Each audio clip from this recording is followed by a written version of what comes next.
I mean, Saberspark came from doing pony videos. You can come from anywhere. He went from pony videos to genuine media to the weird furry end of the media. And furry and enterprise. religion, because now he's doing like some kind of Jehovah's Witness animated film that's been delayed so many, like the video itself's been delayed so many times because he's getting actual recounts from people who used to be part of Jehovah's Witness. And it's like, yeah, his niche right life you lead, Steven. Like his like it seems like his niche is weird, furry, religious, and knockoff movies now. Which has such a big overlap you don't expect, but then happens. And apparently it's such a huge market too. Like I had heard from him in one of his Discord calls that he's just got a never-ending list of shit to watch now. I believe this right away. But yeah, talking about shit to watch. Hello and welcome to the AWKWARDCast. Keyframe, this must be my best intro yet. Where AY and Keyframe wonder about random dribble. Oh, smooth transition. I know, right? But that's the thing. If we need to make a tier list of AWKWARDCast transitions, we need Wolfhead to go in, find every AWKWARDCast transition, put it in a drive, and we have to watch them all and be like, okay, which one was the best? Which one was B, C, D, F, E, Z? Here's the thing. I already quite a while back, I believe I offered Wolfhead to go in and do a highlight reel of, I'm not sure, was it Awkward or was it the Terraria Let's Play, but either way, he was like, big. dude, I'd love to do this, but too much commitment. And I'm like, yeah, you're preaching to the choir. I can completely relate. But nevertheless, it's not just me and Key. It is also, for the first time on this show, a real life VTuber. Hello, Is Odie. it a contradict? Hi there. Is it a contradictory statement to say real live when talking about digital, like? Oh, okay. Let me rephrase. Let me rephrase. Okay. I don't know. I don't give VTubers the name VTubers. You guys are just living cartoons. You are one step closer to us being in a Roger Rabbit universe. And I think that's the coolest compliment I've gotten so far. Yeah, but I mean, love okay, let's take this a step further. So you're right. We are one step closer. So you already have your virtual cartoony appearance. Now, if we also take something like from the movie was it Ascension? The movie where the dude uploaded himself. You mean Avatar? No, wasn't it Johnny Depp? Johnny Depp who uploads himself? Johnny Depp was an Avatar? No, still not. Not into a green, weird tail sex monster. Excuse me. First of all, Jake Sully, the totally memorable character from James Cameron's Avatar, was blue. The Na'vi were blue. They were blue cat people who connected to their creatures with hair. Yeah. How do you not remember this from the hit #1 at the box office movie? Transcendence. Once again, Avatar. Transcendence was the movie I was thinking of. Okay. Yes. And yeah. But yes, your point was going to be that we had to do that. No, but you see, all left is now the Transcendence thing. Where Oni can upload his mind and then permanently become his puppet. That just sounds like when the Doctor uploads his companions into the TARDIS. Like, I feel like that would be easier for me than most VTubers, because instead of like a Damien or a Succubus or a Dry, I'm literally just a computer program. So that would make like the most logical sense. But then again, you're a demon computer program though. You got little horns. But we keep calling it VTuber, but is this even wrong? Because is this even right? Because virtual YouTuber. Yeah, but you are primarily a Twitch streamer, which is a perfect segue to my question, which I could have built this up better, but nevertheless, Odie, we talked. We talked a lot about what you might or might not be, but please give us and the people watching the rundown who you are, what you do, and why they should care. Fair enough. Hi everybody, my name is Oni. I'm the host of OniCast, the Twitch channel. I'm a new up-and-coming VTuber with the, as you can see, adorable little AI model. Outside of this, though, I am a professional voice actor and narrator, as well as a musician, quote-unquote, plug-unplug. So yeah, I'm a voice actor, and in my free time, I like to do streaming, hanging out with friends. Was recently on the Friendlock with Chrissy here. Hi. How He early was a did you stoner die? wheezing. How soon did you I die? survived, actually. He survived. The stoner wheezing survived while the I beloved MVP'd one auntie of the Elite died. Four. Yeah, good for you. Good for you. I'm not mad that Derek didn't use you as a sacrifice to heal someone else. No, I'm not mad. I think he tried. That's the best part. He tried sacrificing He tried to you? sacrifice you. Well, yeah, because the thing was, like, just to quick TLDR is that we had an A team and a B team. The A team were like the OG members of that were captured first and all that, and the B team was like the incidentals that were in the box for a long period of time. And he was like, oh, I'll send the B team out first to fight the Elite Four. They'll probably all die, and then we'll send the A team out. The B team beat the Elite Four, like, sweep them. And Derek was like, the only resistance we had was on the last one, and we lost Forrest because of a dragon claw. Oh, poor Furby Altaria. But yeah, point is, Oni was also in the Friendlock with me. And others. Oh, damn it, but I believe by this point it's too far back to actually find... Wait... What are you trying to do? Haha! I found a thing! Ah, So you okay. should be in there, shouldn't you? I mean, I see Keyframe down here. So that's the ironic thing that you pulled up this specific picture. This is the only group shot God that I'm damn it. not in. Jesus! The artist forgot to put him in. I was the only member of the team they left out of this sketch. I'm just trying to scroll down. I don't even know what I'm looking for because I man. don't know Pokemon. I'm sorry. It's just first of all, you're on the wrong Twitter for this. You should be going scroll Yeah, back you should up be to on the fan- Salty DK art retweet. Wait, Yes. this is a thing?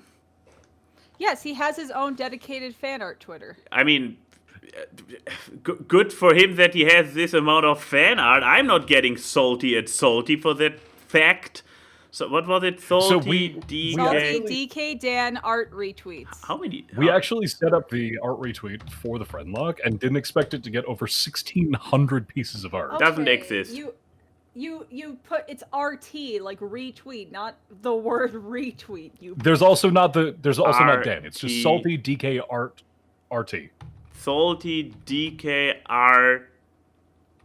You also may want to minimize your messages Why are they even here? because it's Twitter. This does not exist.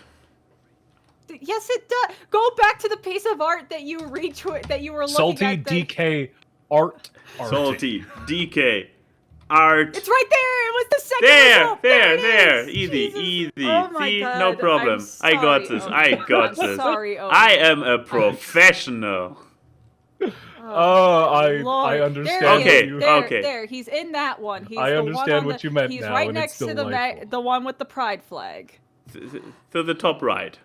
Yes, Yeah. that's Oni. Ah. For some reason, Stoner. the bit that he picked was being a stoner, along with our gay magneton, our Furby, Furby Altaria, and our Borat Spoink. To be fair, by the end the of it, show I had- got weird. Okay, To be fair, by the end of it, I actually had 2 bits. Oh my. what was your second bit? I forgot. When you evolve into a wheezing from a coughing, you get the Oh little yeah, you have a second second head. head. Yeah, Oh, it was yeah, a you little made it tumor that fucking- sounded like yeah. Whitey from 8 Crazy Nights. Yeah, and God, Derek was not happy to have you do that bit and me do my Jewish grandmother bit at the same time talking to each other. Because that's technical foul. Yeah, that's also a freaking pollution on the ears. But yes, besides that, oh god, we are off the rails already. Excellent. We are still trying to explain why people should care about Oni. Yeah, why should we care about you, Oni? What do you stream? What do you do? Give us an elevator pitch of why people should care. Okay, so if I have to go into more detail about why y'all should care, in terms of the voice acting bit, I've been doing it for the last couple of years. You've most likely heard me in 2 of the Elder Scrolls Online expansions as various background characters. I've been featured in numerous audiobooks, film and TV. Most recently, I was in Lord's Mobile as one of the main characters. You can see me as Gravios, the Chaos Dragon. For some reason, I'm the hardest character in the game to get, but I'm so good if you get me. Oh my. On Twitch, though, I stream variety games, party games, and I've been making a name for myself in the Valorant community, because you'd think with how big Valorant is, there'd be more than one VTuber, but apparently I'm it. Oh.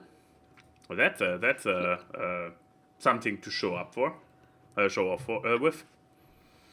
And with the voice, I've actually been making a name for myself to the point where Riot staff has actually been sending me requests and friending me, so... Oh my. I got fucking picked up by Riot recently. That's cool. That is cool. Man. That is cool. Mm-hmm. Which is also perfect segue. What is going on in the life of the Oni? Yeah, what's been going on in cyberspace?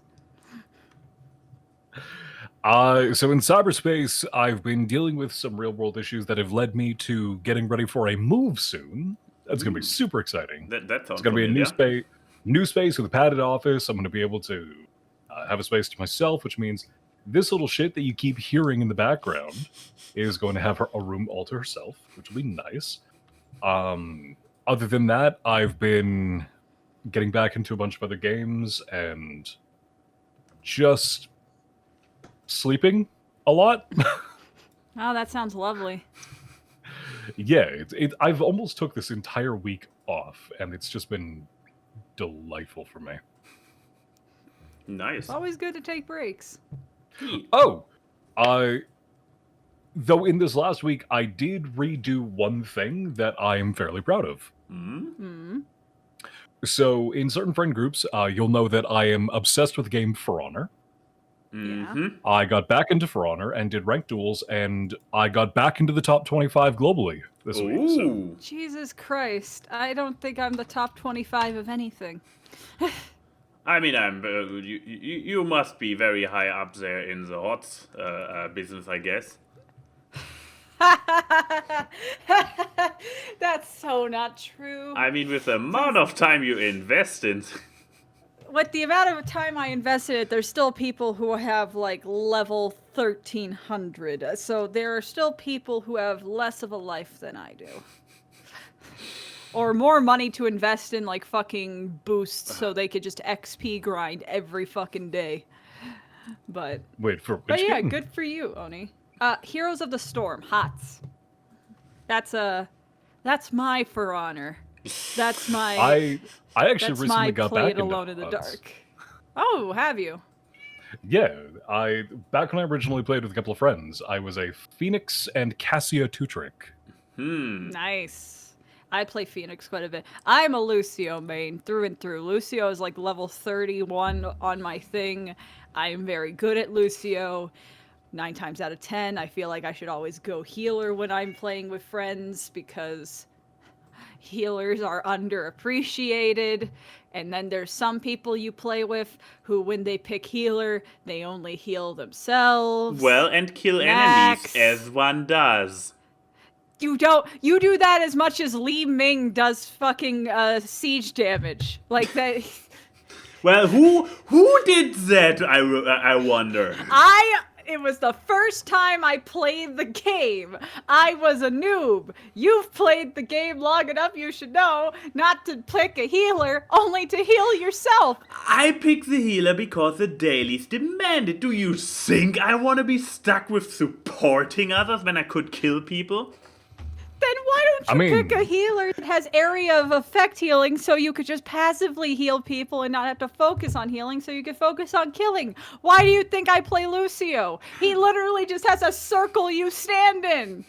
I mean, if you wanted to do like selfish healing as well as carry a game, you could have just played like Joanna or the Butcher or something. Wait, but they are not classified as support or They as heal healer. themselves. Exactly. They heal No, themselves. but they can heal themselves. Yeah, but Yeah. I only play healer because the dailies demand me Daily to play a quests. healer or a Wait, support. I could have sworn Joanna was a support, wasn't she? No, Joanna's It's just a a tank. She is tank all the way through. Very, very annoying tank. But yeah, so is that all going on in your life, being in the top 25 and having Riot give you friend requests? Apparent, I mean, long pause. I know when I word it like that, it sounds bad, but I just genuinely am like, so do you have anything else? Is there anything else besides Riot Games approaching you and getting back into the top 25 of For Honor? I mean, seriously, anything interesting? Oh, moving, Jesus, yeah. When you put it like that, it's belittling. Max, do not bully our guest. Wait, right, that's your job after all. I mean, this week I got invited to be on a really cool fucking podcast where I'm being bullied apparently. Oh, yeah. God, they must be assholes. Call them out, man. Yeah. We believe in cancel culture here. Let's cancel whatever podcast is bullying you. It's the awkward cast. Yeah, there was this one host wearing like a plaid jacket. Dude was a fucking asshole. Oh God. He sounds awful. He sounds like a tryhard. It's not a jacket, that's a shirt. Can't be talking about me. Why were you considering that it was you? No, I just wanted to point it out. I mean, yeah, exactly. Obviously, he's not talking about you. You two are obviously best friends. Exactly. Yeah, I love my boy, but my boy, Axum. But yeah, no, it's been a pretty productive, pretty relaxing week for me. So, well, that's good. That's good. Max, anything of note happened in your week? I mean, I know something happened yesterday. Something did happen yesterday. Thank you for bringing it up. And yeah, I also see that Coppercap is already here in the chat as well. Because yesterday I was like, screw that shit of hosting podcasts. And I was a guest on a podcast. For Is this the same artist who did the cute art? That is indeed actually the same artist. This is so I guess this is also a good point to the fan art of the week, which in this context came from Mountain Soul. How do I pronounce it correctly? It's just SOL, so it's not soul as in the thing. Soul. Mountain Soul.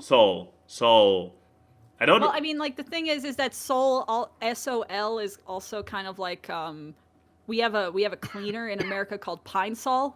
Sol. So I guess it's Sol. Like Better Call Saul. Okay, Sol. But this guy's Mid-Mountain Sol. Mid-Mountain Sol, yeah. We who after the podcast or during the podcast felt inspired to draw this little tidbit. But yeah, also the thumbnail for yesterday's show, which I also want to draw everybody's attention to and put the link on YouTube in the description down below, because unlike those selfish stinkers that we are, they also connect their show with a little bit of charity going on there. And okay, yeah.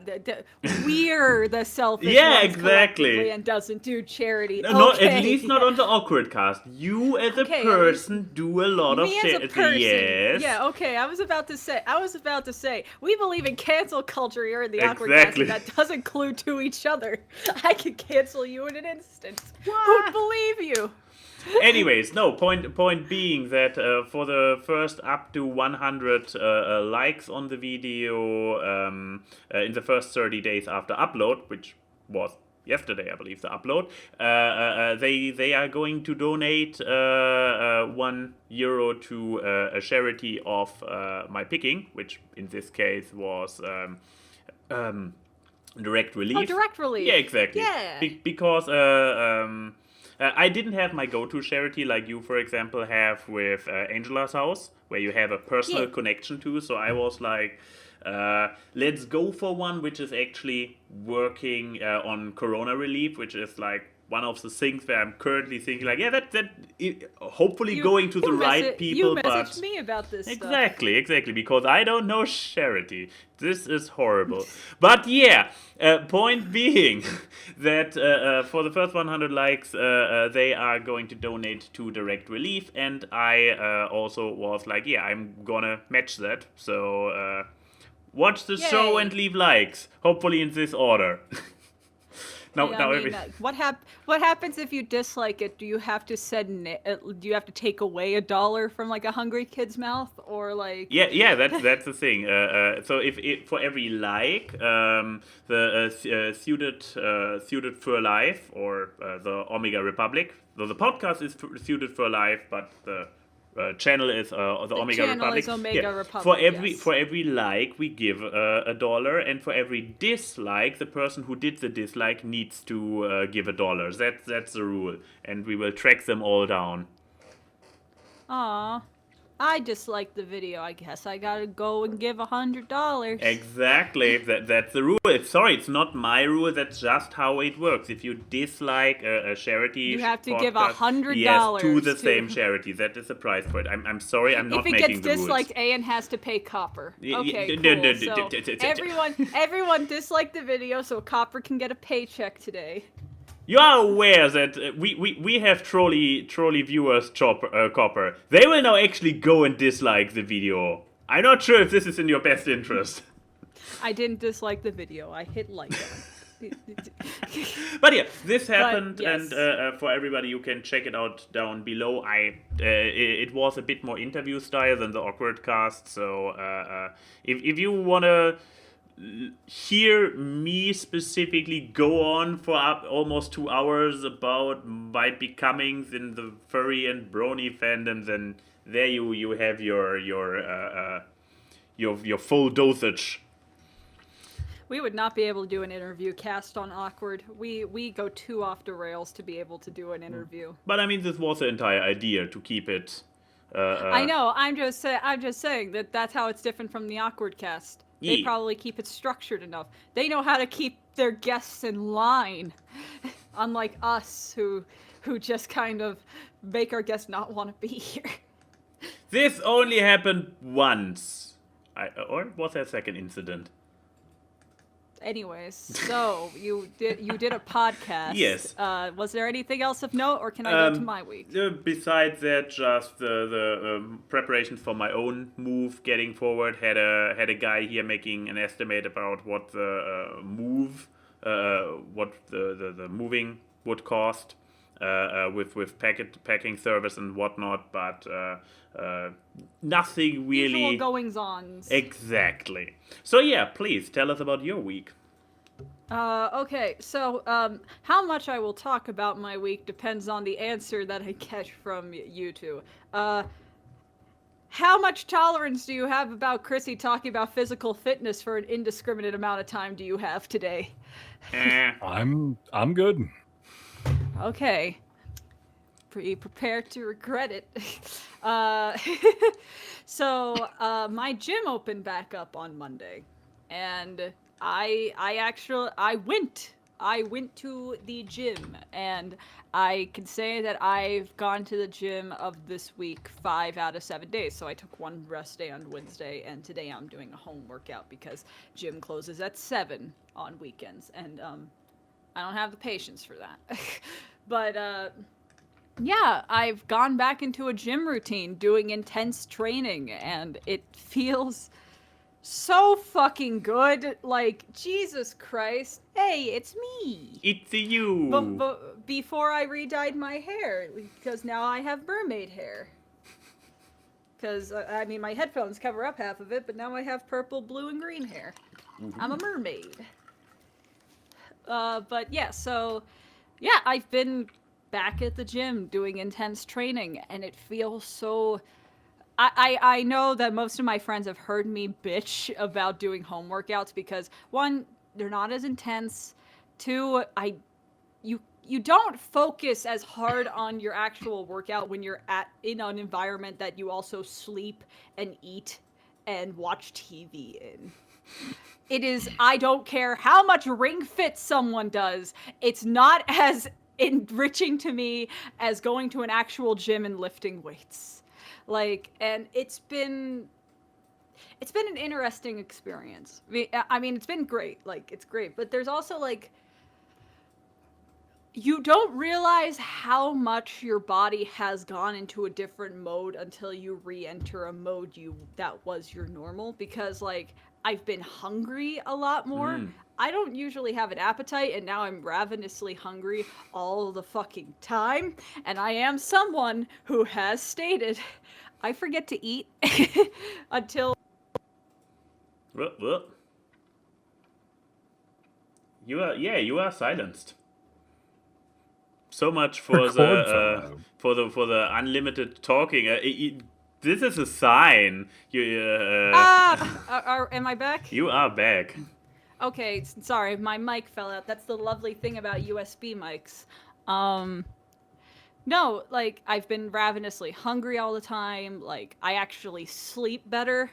I realized why I had a skincare routine when I was at the gym, because Jesus Christ, when you have oily Italian skin and you work out really heavily, your skin's like, hey, remember that time you were a teenager? Oh. It's not fun. Well, breaking out. It's okay, that was a disgusting noise to make to signify breaking out, but, you know, point being, like, skin stuff. Like, I also realize, I may have, like, something going on my hands and wrists that I can't wear workout gloves as often as I want to, which is... I heard about fun. Working out, rejuvenating your body, but this is just ridiculous. Yeah, I don't want to be a teenager again. Back to puberty. Been there, done that. I'm in my mid-20s now. No, thank you. But no, it's just kind of like I think it was also just the thing of, I wouldn't call it negative effects. Like, this is the part where I will get a little bit rambly, because it's less of a, hey, cosmic podcast, and more actual Chrissy talking. Because when I went back to the gym, I realized firsthand, like, first thing, I wasn't going to be able to lift the working weight that I was able to do pre-pandemic. I accepted that. But the fact is, like, when I started on Monday, I struggled to do, like, 3/4 of what my working weight used to be. And that felt like shit. Like, I was like, what happened? And I mean, the obvious answer is, there was a pandemic and you couldn't lift weights for over a year. That's what happened. But it was still the thing of, like, you know, I could see why some people are not returning to the gym, even if once the pandemic subsides, not if, when, because it's a demoralizing thing. It's a demoralizing thing to have to go back to a certain starting point. And I know a lot of people who are like, it was hard enough to reach that first point. How the hell am I going to do it again? And like, and you know, then there's also the stuff of when you start working out again, your body is trying to recuperate all, you know, glycogen and all that kind of stuff, so you will look bloated and not ripped when you're starting to work out again. You're like, oh my god, I'm working out and I look flabby, and it's like, that's completely normal. And at some point you probably went through that hurdle back in the day when you were doing intense training, but now you're back, and it's like, you feel like you're repeating steps you already took. And for some people it's like, okay, cool, I went through this once, I can do it again. But some people are like, I can't do that again. But I can say, the magic of science is great. Of the thing of your muscles retain a lot of memory. It will not take you as long to retrain that part of your body as it would be the first time, because your body already went there. Because starting from yesterday, I was able to weight squat 120 pounds. Keep in mind, my old working weight for weighted squats was 140, which is a little bit above my body weight. And that was from a week of training. And I could do 2 sets of 10, so 20 reps of doing that. And that felt so fucking good.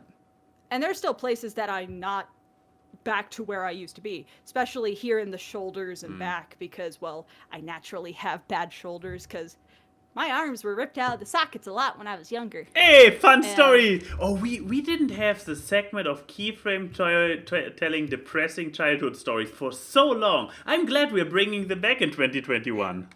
Oh, well, we're not going into why my arms kept getting ripped out of the sockets. No, we could have people make their... Yeah, just the facts. That's a happy childhood story. And, you know, like the upper body muscles and stuff, but I've still been able to do it, and it feels really good to do that, because a lot of people, because I work out not just for physique reasons. I mean, there is a little bit of it in there. Like, I like to look good. I want to look like buff anime girl. That is my final form in life. I should have saved the GIF. Why have I not included the GIF in the layout yet? I don't know, but I have shared that GIF many times saying this is my goal. But the thing is also the mental aspect of it, because above everything, I want to feel strong. And I think that has overtaken my my looks goals. I rather have strength goals. I want to be able to bench press my body weight at some point. I want to be able to deadlift like 200 pounds. I want to do those kind of things, not because of the byproduct that it will make me look awesome, but also the thing of, if I feel strong, then then there's something to feel good about, because I know that is something that I trained myself to do, and I can do it. And I feel like to people who are scared to go back into physical fitness, especially, yes, baby, physical fitness after all this time, I feel, and they're kind of nervous too, because they're going to have to recoup so much stuff. I think that's a good way to look about it, is not to look like how you did previously, but to be as strong as you previously were. And I think that's a more healthy approach to it, because I've noticed a lot of people, now that gyms have been reopening back up and there's more food availability for more healthier options and stuff, because things are actually, knocking on wood, improving. I know that there's a lot of people who are putting an unhealthy relationship with food and exercise and stuff, and that unhealthy relationship has stemmed from the pandemic, stemmed from from having to be in lethargy for such a long period of time, and that's okay.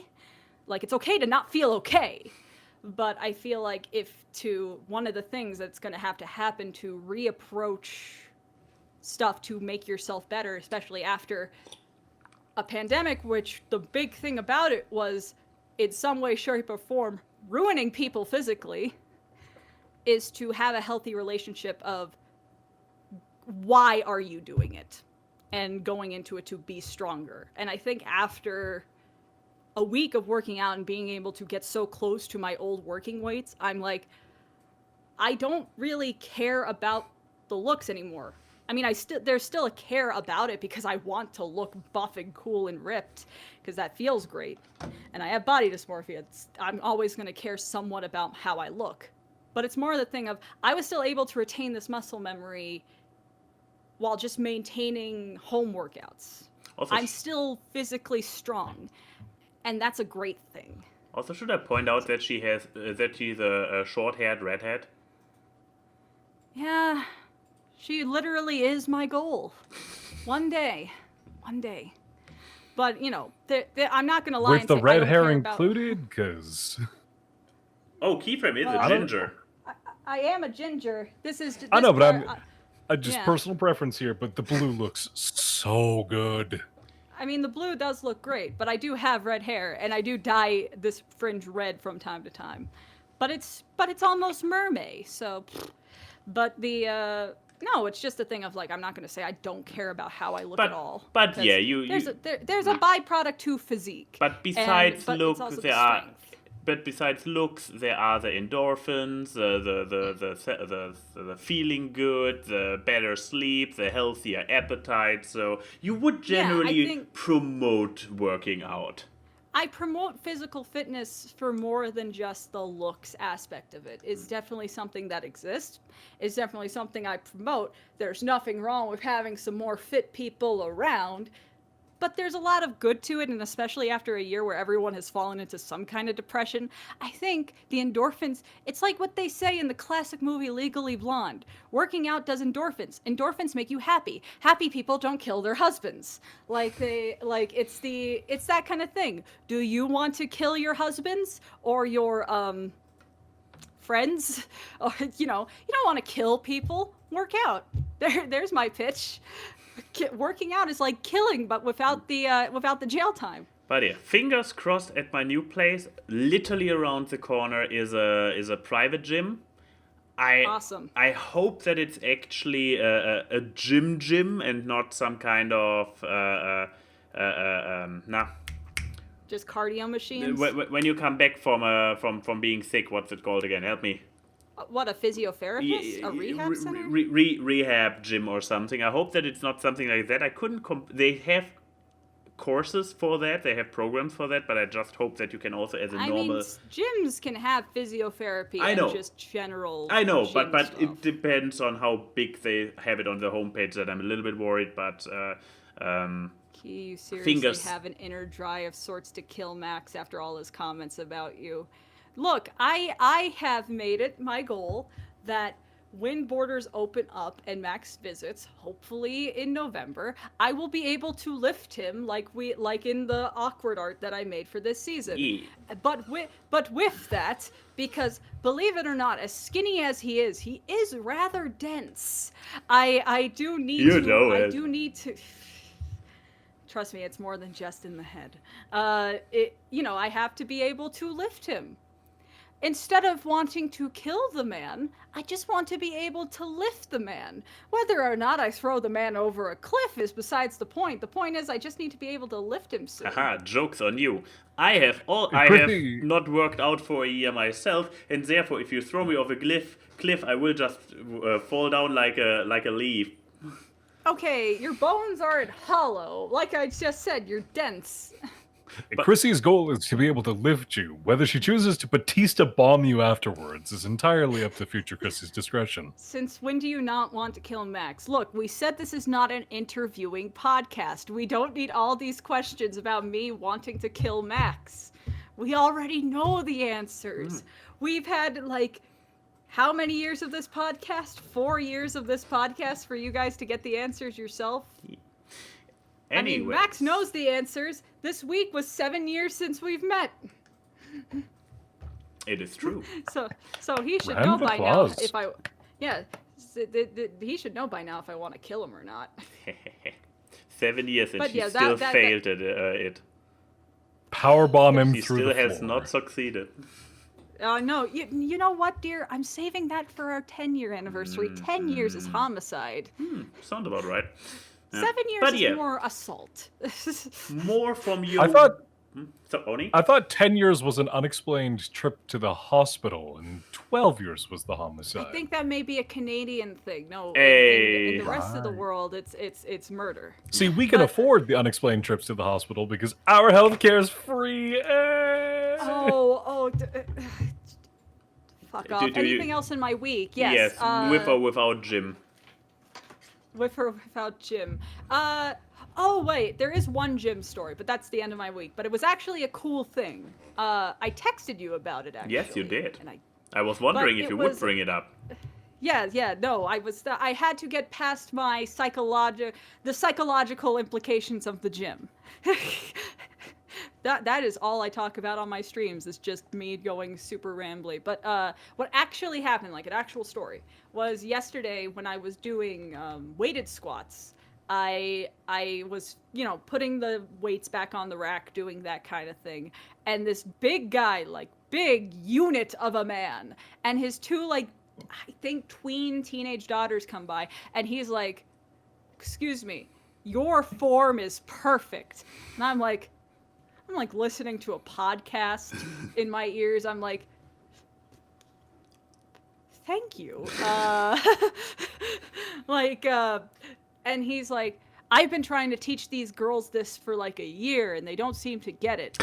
And his daughters are like, hi. And I was like, oh, okay. And he's like, can you like do one, and I can, because apparently he's a retired heavyweight lifter. Like that was his job.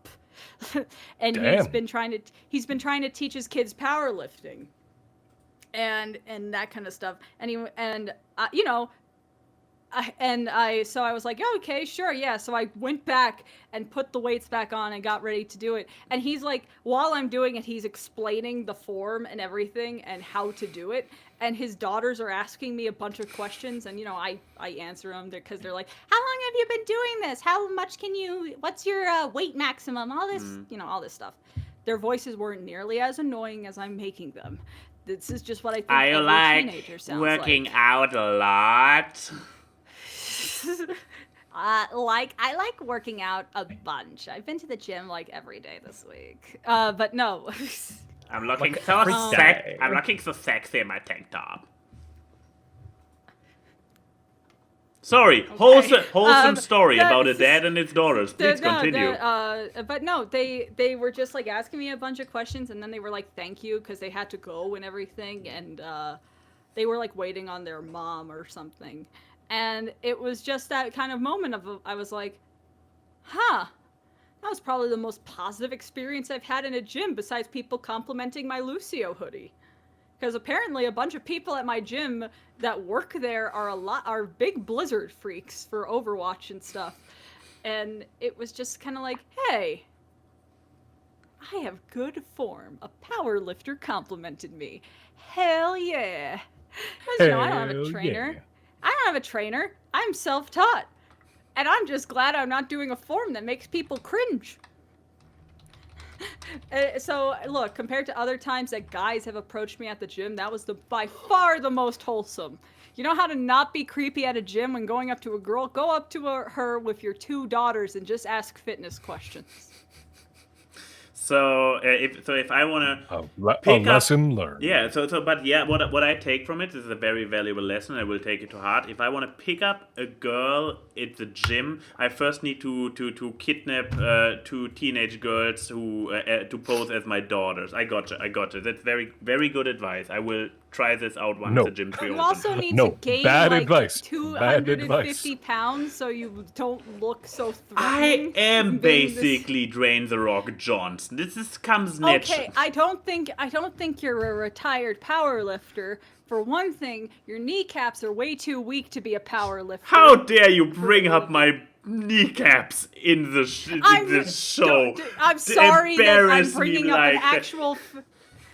What is the What is an the actual next fact thing? about you What that is you've the told next me? thing? Are you going to Max. bring up my allergies or my retraining hairline? Huh? Receding No, I hairline? was going to bring Huh? up the Huh? adorable dimples God. you have on your cheek. Next, enough of your week.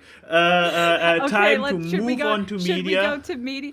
Okay, but I'm going to give a piece of advice to people. If you want not advice, a little fun factoid. For 7 years, Max has found out like 1,000,005 ways to push my buttons over the 7 years we've known each other. I have found one, and it's technically 2, and it's pointing out these things on his cheeks. I don't have any cute features in my face. I'm a picture perfect example of stoic masculinity. There's a reason why the airport I would stops beg to you differ. at the- God damn it! Yeah, like Don't you dare side with her, you digital bluebie. There Okay, is a to reason be that fair, the airport there I'm- is a reason the airport stops him because he looks like he's a member of the Aryan Brotherhood.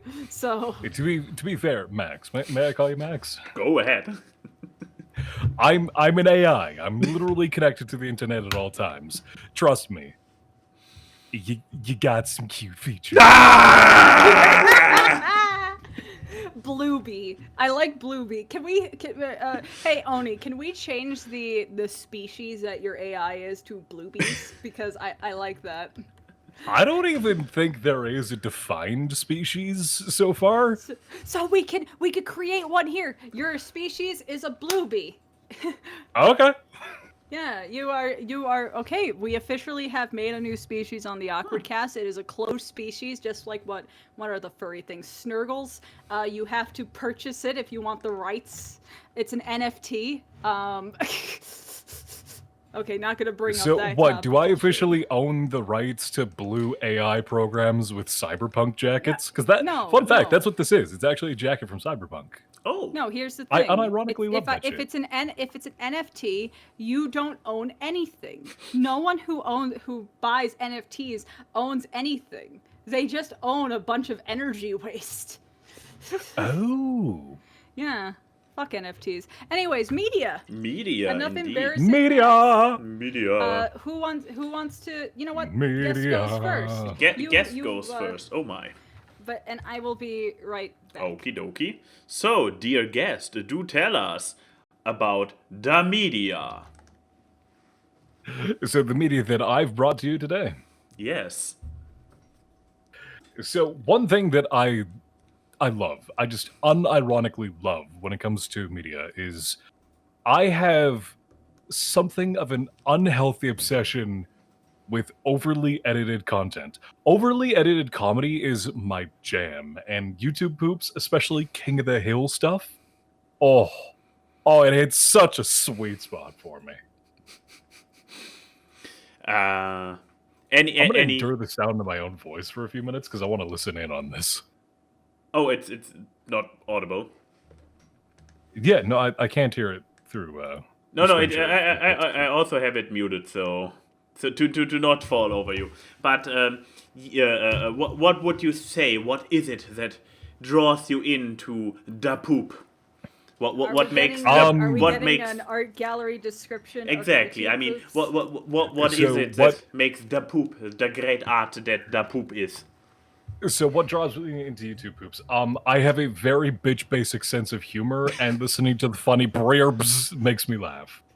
Fair. That is it's so weird to think that this is like a part of YouTube's like, because this was a big part of YouTube's ecosystem back in the day, wasn't it? I mean, these things were considered one of the 5 notches of YouTube's stairway to success. Mm-hmm. Like, these things are ranked up there with music vivos and the origin of gaming channels. YouTube poops are a mainstay of the internet. They're up there with the animator shitposts we were talking about before. Yeah, with like Newgrounds and stuff. Like, it has its own Wikipedia page of just because these things were like from 2004. Like YouTube poops were around since YouTube began. He's turning into a Simpson. And when you think about it, we wouldn't have like the weird like meme tick status of like like the Philips CDI games for like Zelda and all that, and like Faces of Evil, Gamelon, Hotel Mario, and that kind of stuff, if it wasn't for YouTube poops putting them back into the forefront. Because that if they would have probably just been known as like, just weird little bits of gaming history. Like, it's so weird.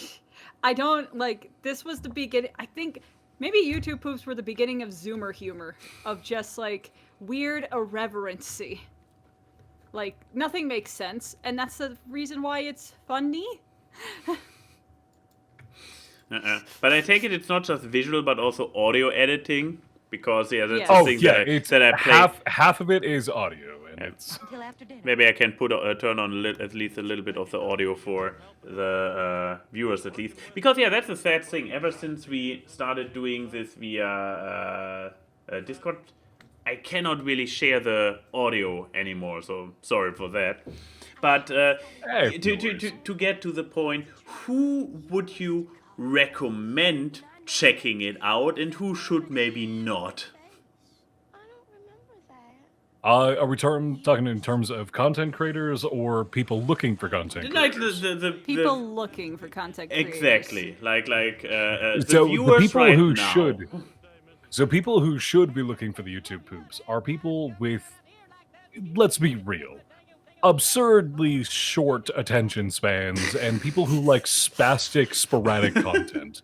If you like hearing just the brrrr and that makes you laugh, then these are for you. But if you enjoy more like thought-provoking or genuine comedy or things that take, you know, I want to say more effort, but there's a lot of effort that goes into these. I mean, if you're looking for more high-quality stuff, then you're more likely to find it in other areas. But if you're just looking to hear a brrrr and laugh, it's for you. So would you recommend this to the general crowd who watches those 3-hour-long video essays on YouTube? No. No. I would recommend these.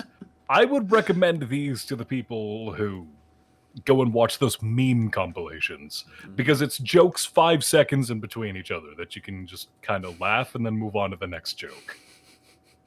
Sounds fair, I guess. It's for the people who will watch a Vine compilation, or no, the Vine I is miss who Vine. is a TikTok compilation of somewhat of the same audio for a TikTok, but a million different interpretations of it. Like that's that type of person. But yeah. So I'm going to attack one of the particular people in this call. If you're one of the people who can sit there and watch a TikTok compilation of what was the one thing we watched? If you can watch a TikTok compilation of, I don't remember the specific meme, but if you can watch like 45 variations of the same joke, then YouTube poops are for you. Okay, and one shut really the fuck up, man.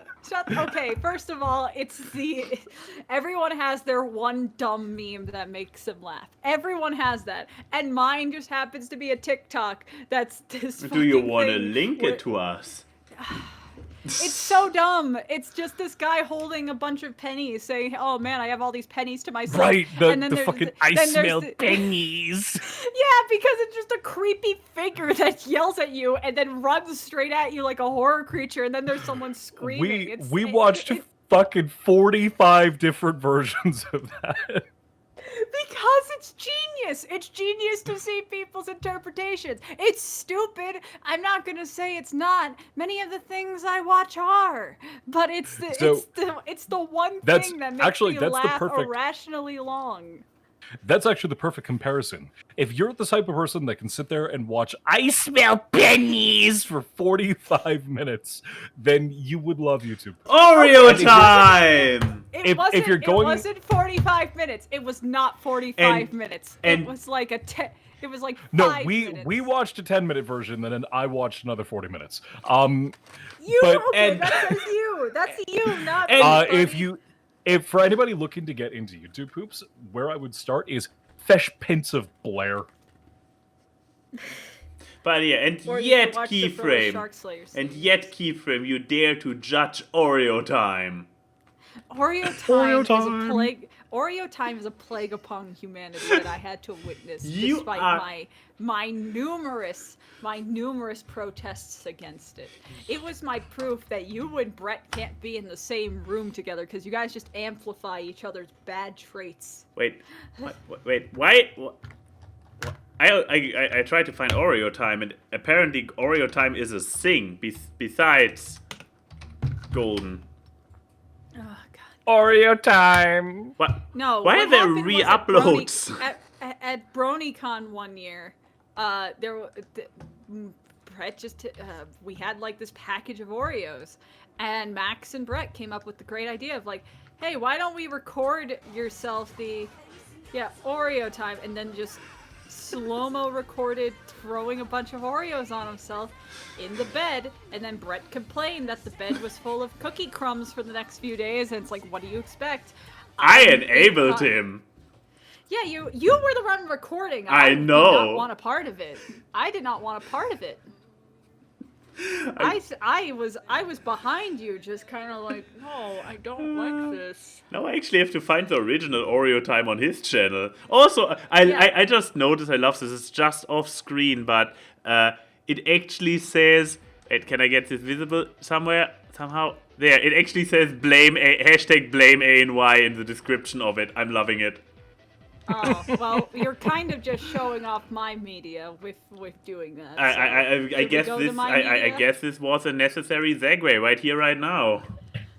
Okay, I waited like 2 weeks after the finale so I could talk about this, so people had their ample time to do it. So okay, but I mean, what's wrong with you? Yeah, but I mean, we can still put up the spoiler. I will try not to go into spoilers. Yeah, but the moment you do, let's just give the heads up, and then I turn on the spoiler warning. Yes. But yeah, WandaVision. It was a show. It was a good show. It actually made me care about Wanda and Vision, which is a task that I didn't think could be solved because, God, they were not that interesting in the actual movies. But yeah, it's such a... I heard they're better in the... I've been told they are better in the Snyder Cut. How do I... You know I could kick you from this call, right? I could do it. But the ironic part is it makes you two disappear while I stay here live. Yeah, but that means I don't have to deal with you, and then you have to reset up everything. You still suffer. And my life is just to make you suffer. But yeah, WandaVision. But yeah, WandaVision. It's such a... I applaud them for being as experimental as they were with being this kind of, let's start with like these sitcom tropes and slowly integrate the bigger MCU kind of stuff into it. The Elizabeth Olsen and Paul Bettany did a great job as Wanda and Vision, especially when they had to play up the sitcom-y parts, because wow, that takes an amount of range. Also, when did Paul Bettany become hot? I don't approve of this. I don't want to thirst after fucking Robot Man. Like, Jesus Christ. But it was really good. Like, it's Catherine Hahn was great. Like, fucking Doc Ock in Spider-Verse is now something. I'm trying to do the most spoiler-free version of me talking about this I can, and then go into spoilers. Sounds like a good plan. The thing is that is not spoilery, but I can shift into spoilers, is the biggest complaint I have with this show is my biggest complaint with the setup of the Marvel Universe. I am so fatigued with setting things up for things that I know are not going to come out for like 3 years. Like, because that's the whole thing with Marvel, is that they have these whole phases and timelines with release dates that go to 2024.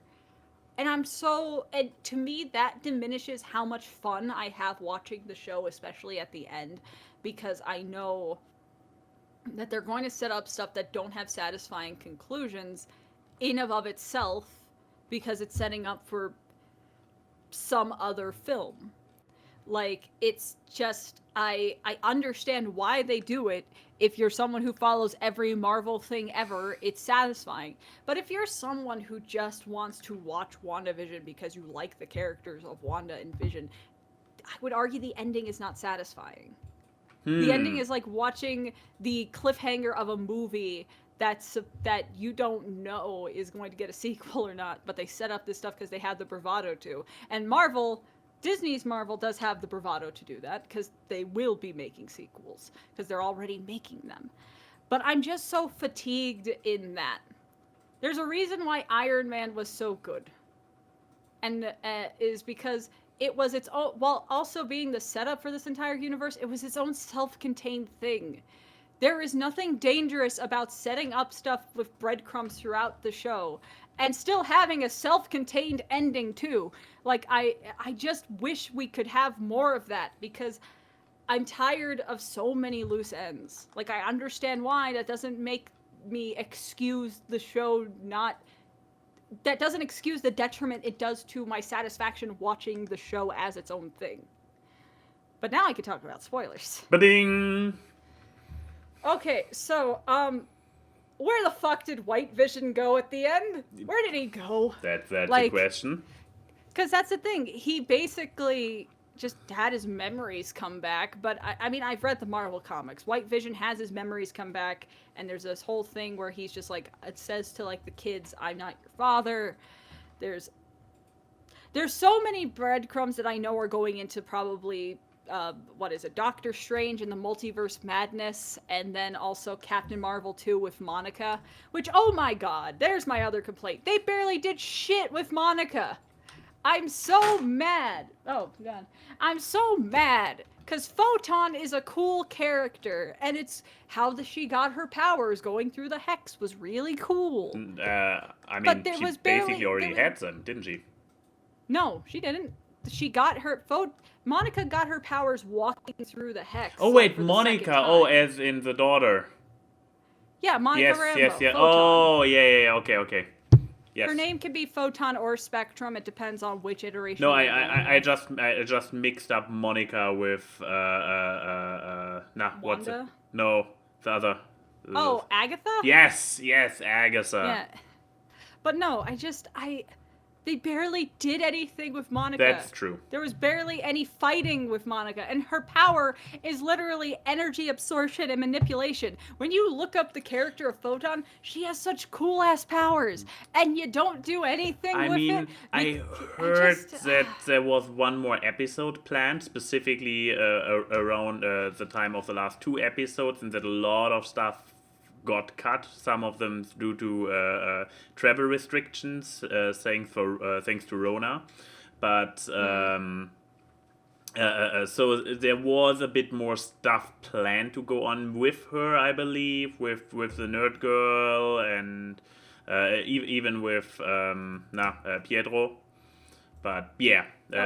Okay. We should judge it. Stuff is, we should judge it by what we got and not what we have and not what we Exactly. could have. Yeah, that's my same sentiment about the open-endedness of this fucking show, because you know that it's setting up fucking Doctor Strange multiverse and all this shit. And I know that the ending scene with Monica is establishing Captain Marvel 2. And it's just like, give me something satisfying. Give me something that I can be like, okay, I'm going to still go see Multiverse. Fuck you. Now I have to see Captain Marvel 2 because I like Monica. Don't give a shit about Captain Marvel, but I like Monica. But it's not that... They could have ended the show itself with, like, her getting the Scarlet Witch outfit and ending Agnes without the other 2 endings, and I would have been more satisfied than having the Necronomicon and the mid-credits with the whatever you call the shapeshifters. The body snatchers. The shapeshifters. No, they actually don't snatch bodies, but no, just the shapeshifters. Like, I could have gone without those 2 Kree. things. I know everyone. The Kree are actually the enemies. The Kree are actually the enemies. Yeah, point is, I know everyone wants them because they want those setups. They want those big things, like most filthy casuals. But I feel like there comes a point with the Marvel formula with these kind of things of having to go through that formula for nearly 10 years that I just want something to end. I just want a bookend. I keep feeling like I'm flipping through a book, and when I'm about to close it, all I'm getting is another page added on that's being weaved by little silkworms. Like, I just get so tired of it. I mean, the show's still good. I still recommend people to watch the show because the performances are great. Should I turn off the spoilers again? Yes. Okay. Yes. Scrolls, thank you. But I still recommend people to watch the show. It's a great show. It's one of my favorite things Marvel has done in a while because I personally was underwhelmed by the last Spider-Man movie. And, I don't think it was bad. I just found it underwhelming, and I personally think that Peter Parker does not need a fucking mentor anymore. I'm tired of him constantly getting a mentor in the MCU. I just want him to be your local Spider-Man. Like, does he have a mentor? Fucking would be. Because I think Doctor Strange is. Doctor Strange is becoming his mentor, kind of thing. But like, I don't know. I was not into Far From Home as much as I am Spider-Verse and Homecoming. That's just me. I also was not happy with the red herring of there being multiverses and then them being like, nope, Jake Gyllenhaal's just not from a multiverse. Cool. And you killed him. Awesome. Glad that you were here for one episode. But like, it's still a well-made show. The filmmaking is fantastic, especially when it's still in the sitcom verse and it shifts between normal, like, single, multi-camera, and then it goes into the actual, like, how everything else is shot with, like, a single hand cam kind of thing. Like, it's really good at doing really creepy tension, horror. It knows how to build tension. Mm-hmm. And people who watch the show will know what I'm talking about. Wanda's therapy session episode is the best episode of the whole show. What? Wait, are we talking... What is I wonder love? I wonder which episode it is, because I have now two in mind, which could be the defined as a therapy The session. constant flashbacks. Yeah, okay. Yeah, but where it's I got it. I got you. Now I know flashbacks. which one of the two you meant. Yes, to me that's the best episode in the whole show. See, I'm not the only one who misunderstood. Yeah, to me that's the best episode. It's the most well put together, and it actually made me care about Wanda's backstory. Like, they actually brought up things about Wanda's backstory that I've been wanting them to bring up for fucking years. And they did. They finally did. And God, I want more Vision. I need more. Paul Bettany is just such a charismatic guy. I need him. I just need him. I need more Paul Bettany. America, start putting Paul Bettany in more things. And I'm glad that I've realized on Twitter more people are, more women and types of men are agreeing with my opinion of how great Paul Bettany is. Huzzah. But yes, that go watch WandaVision. If you don't like Marvel things, you're not gonna like this. This is very Marvel. So That's a fair warning. Is it worth the price of admission for Disney Plus? Yes. Oh, that's a strong one. I would say, given how experimental they've done the show for like most of the episodes, it is worth the price of admission, because at least giving it those ratings maybe will encourage Marvel to do more atypical formatting like this, which I would be perfectly fine with. And, we're in a stage of Disney Plus where we have so much content now that's new. I think WandaVision is the perfect supplement into that you can go into Disney Plus for WandaVision, and then you'll find a multitude of other things. Yeah, I just want to, I mean, obviously a single show on the network, you would not buy a single show, you would get all of it. So the statement that this show alone would be a worthy starting point or a worthy price of admission, that yes, is like it's a strong that sounds like a strong recommendation, despite the marvelness of it. I encourage that as a price of omission thing more than I encouraged Mandalorian's price of omission. Well, because back when keep in mind back when the amount of the disparity of new content on Disney Plus when Mandalorian first came out, I would not say Mandalorian is worth just for the one piece of fantastic new content, at least for casuals, because that's the thing. But would WandaVision for me, Disney Plus was always to me WandaVision is, but also I think the world that WandaVision sets up is more approachable than the Star Wars universe. Because I personally think like the superhero kind of things, especially with, they don't really go a lot into superhero stuff with WandaVision, more of just like the magic that Wanda has by herself, I feel like is also just a good starting point to that kind of MCU-ness. To me, Star Wars is just a fucking avalanche of things, and I find Marvel's... And here I would make the exact opposite argument and would say that Mandalorian, as a standalone entity within a giant-ass franchise, works better as a standalone compared to WandaVision, which constantly references the entire MCU existence.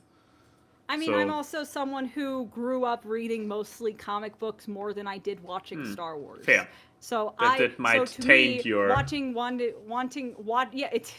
it gives me a bias. I can consume superhero media a lot easier than Star Wars. Also, the fact of I just kind of am tired of Star Wars. I think. Then again, you made the same argument the... about Marvel. Yeah, but no, I mean, Star Wars, I just genuinely have not felt a lot of connection to the modern iterations, unless it's a cartoon like Rebels or Rogue One. I just don't care. Like, Mandalorian is still really good. Like, I think it's a very well-made show. Yeah. Which but is I the got thing. more entertainment out of WandaVision. Yeah, entertaining it is very entertaining, that's true. But yeah. Yeah, like... Nevertheless, yeah, we are already so past... Yeah, that's what I have. So please, go fast with your media. Yes, I will, because it's none where I have to go too deep. It's... the Yawhg. I assume this is how you pronounce it. So I would assume. So here's I mean, first to give you a little bit of a are you going to play this at any point? Okay, now it's playing it. So the Yawhg is a very small, interesting little game, which gives you 6 weeks to do something with your character in this city. You have like, 2, 4, 6, you have 8 locations where you go to, and in every location you have like 2 options what you want to do. The options give you certain stat boosts, and after that a random event occurs, which also comes with an option in a decision in between. And depending on what your stats are and whatnot, you will either succeed or fail that event that happens. And the thing is that it is forcefully a multiplayer game, so you cannot single player it. You have to select at least 2 players in the beginning. I mean, you can play both characters yourself. You can select up to 4 characters, so it also brings a little bit the dynamic that you block each other's location, because only one can go in one location. And you go through the cycle of 6 weeks, and then the Yawhg happens. And everything is in ruin. It just happens. It's just like 6 weeks in, the Yawhg happens, everything is destroyed. And then there is one final... Basically, yeah. And then there's one final chapter, I don't know, where you then, your character, you assign him a role in the rebuild of the society. And Denim and I played it on Friday for game night. And we played, I believe, 3 proper rounds. In the first round, the game died. So 3 proper rounds after that. And we had a round where...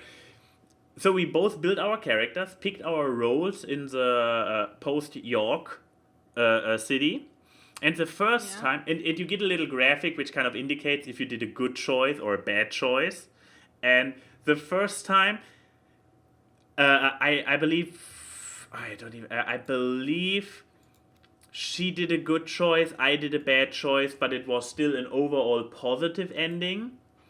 The second time, she again did a good choice, I did a bad choice, and we failed completely, and it's like, yes, Max, your character dies in poverty! And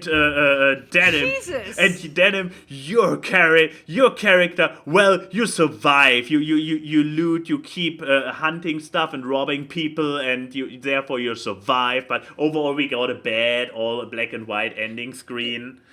And it sounds like Guilt Trip the game. I know. But then for the third round we both built our characters well, selected the right roles for us, and we got a very bright future.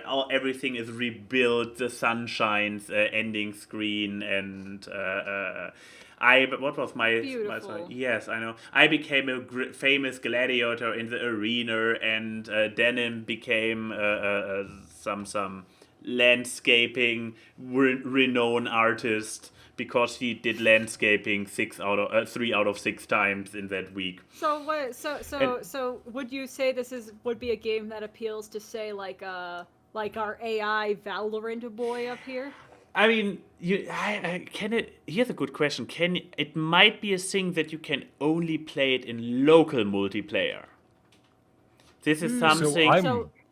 So if Oni I can may only play with his contribute, cat. Yes, go ahead. I am actually a huge fan of the Yawhg. Oh! I have played this.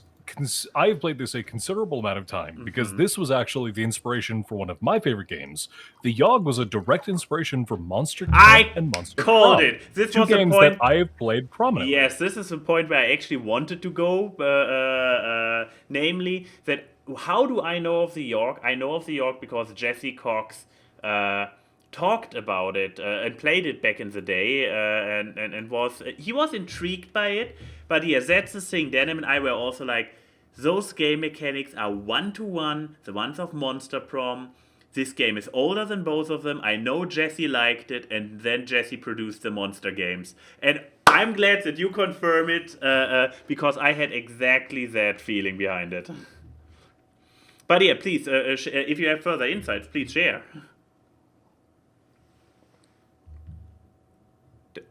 Or not. With the Yawhg in particular, the idea behind the context-based system and everything that went into the Yawhg with the decision-making was so revolutionary. And when it got picked up and refined in Monster Prom, oh my god, do I love Monster Prom. It's actually something that I've played on stream numerous times. Anytime I can forcefully rope people into playing a round of Monster Prom with me, I will gladly do it, because I have both the games and I've played them both so much. It's so fun. The writing is so good, and I'm not just talking about the Monster Prom games. I'm talking about the Yawhg here.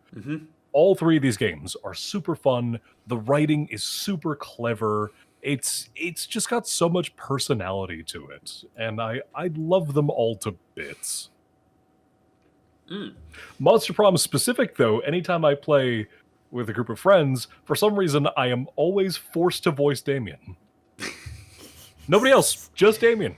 I'm so surprised. I am typecast as the fiery red baby. But you are so blue. surprised. You should. Fire can be blue? At least in Monster Camp, you should probably be cast for what's her name? Dahlia. Yes! The goddess of buffness. I mean, with Monster Queen. Camp... You want Oni's voice to come out of Dahlia? I mean, it's more fitting than how I did, how I voice acted her in a Let's Play. Because I did voice voice... I believe I was...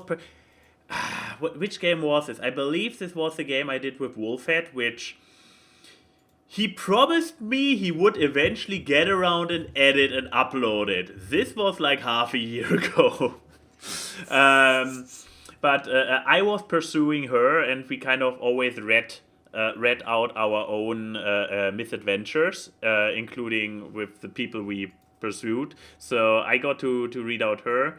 But we have her, and we have the Cursed Adventure Girl, which are like... Aravi. Yeah, Aravi. Beautiful. The Hunter. Yes, Yeah, yes. the Slayer. And only afterwards I realized that she was in Monster Prom 2. I didn't even notice. So, the really funny thing about Monster Camp, for anybody who hasn't played the Monster Prom games and their eventual sequels, Monster Camp being the first so far, is in Monster Prom, you're focusing on 6 to 8 of the main characters. And in each of the sequels that's going to be coming out, it's 2 of the main characters and a handful of the side characters that are actually being given the spotlight. Dahlia, Aravi, Joy, and... No, it's just those 3 were actually side characters in the first game. And then we also got Milo, and I don't know how to feel about Milo. But yeah,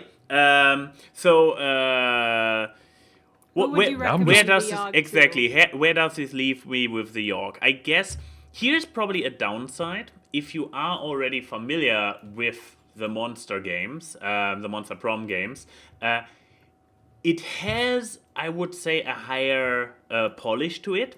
For example, with the Yawhg, I was not even... it was not as good in suggesting that events are actually triggered by each other or how to keep triggering them. And Monster Prom has has I would say a bit of a better polish, but then again, Monster Prom games are also longer by default, while the Yawhg you can probably really play in half an hour one session. So I still dare to say, if you're used to the Monster Prom games, the Yawhg might feel a little bit like you're missing the spark that you're already used to from the spiritual successors. But you can clearly see where it's coming from, and you will still discover those little ongoing storylines. Like, we had a thing where in one round, Damien became a vampire and I became spit upon by a magically possessed person, and we destroyed 2 of the 8 available locations in the same round. It's like, you do the thing, and it's like, oh, okay, the event happened, and then a week later, you suddenly explode and destroy the place where you're currently at, and it's like, what? No! I didn't mean this to happen. The bar is closed forever now. So, in general, I would say it probably is a bit cheaper than the Monster games. Let's see, this one is $9.99, and Monster Prom is... I think Monster Prom is about the same price. Yeah. I okay, maybe here's the thing. If you haven't touched any of them, maybe it's an interesting back to the roots situation to test out the Yawhg. So with these 3 games, I feel like if you've played the Monster Prom games, but you haven't played the Yawhg, go play the Yawhg, because it's an amazing game and you get a feel for where everything came from, so you get a bit of an understanding. But if you've played the Yawhg first, which I highly recommend out of the 3, then you can play the monster games and see just how refined it is and how much more life they breathed into the system. It's like playing an old PC game before playing the remastered version, and you see, like, man, look at the roots. Yeah, I dare to say I leave it at that recommendation. Each of those games is around $10, so it's affordable, and they also all go on sale. Frequently, yes. And I mean, at this point, I also own all 3, so I can say, yeah, I have played one of them, and I still did not regret, and I still felt inclined to get the other ones too at some one point or another. So it's a interesting formula, which I believe outside of those 3 games has not really come around that much as a game formula. It kind of might become its own genre. But yeah. With that said, we are done with all the media, aren't we?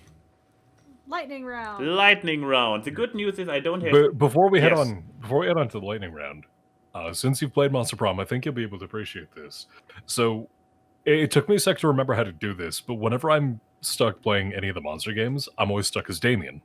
Because apparently I do a really, really solid Damien. Like, I just get all that anger out of my system. And it's a fun character. It's burning and fire and fuck. I mean, it does sound like if I had a voice like yours, that's definitely what I would do. I am not sure if I could do this voice for an extended period of time, though. I mean, you do your Sombra voice for like 10 minutes and you're in pain for the rest of the day, so I don't think so.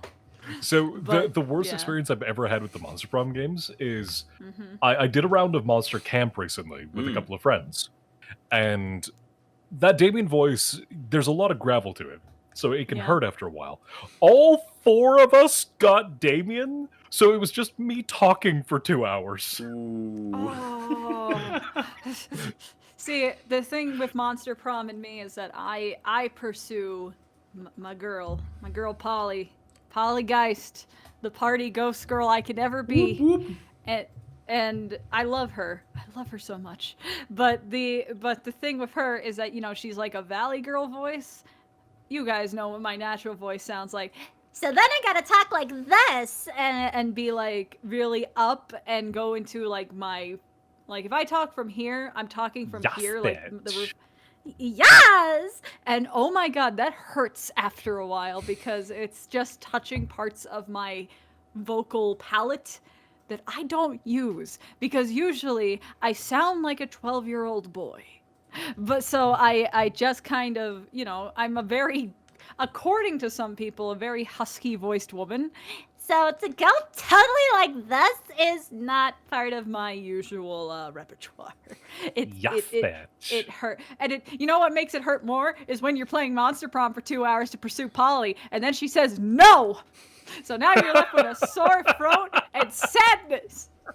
God, I think I have the bottom of that somewhere. I'm pursuing Polly. I'm trying my best, and no matter what, I keep getting the wrong options. And she says no, and I was so sad.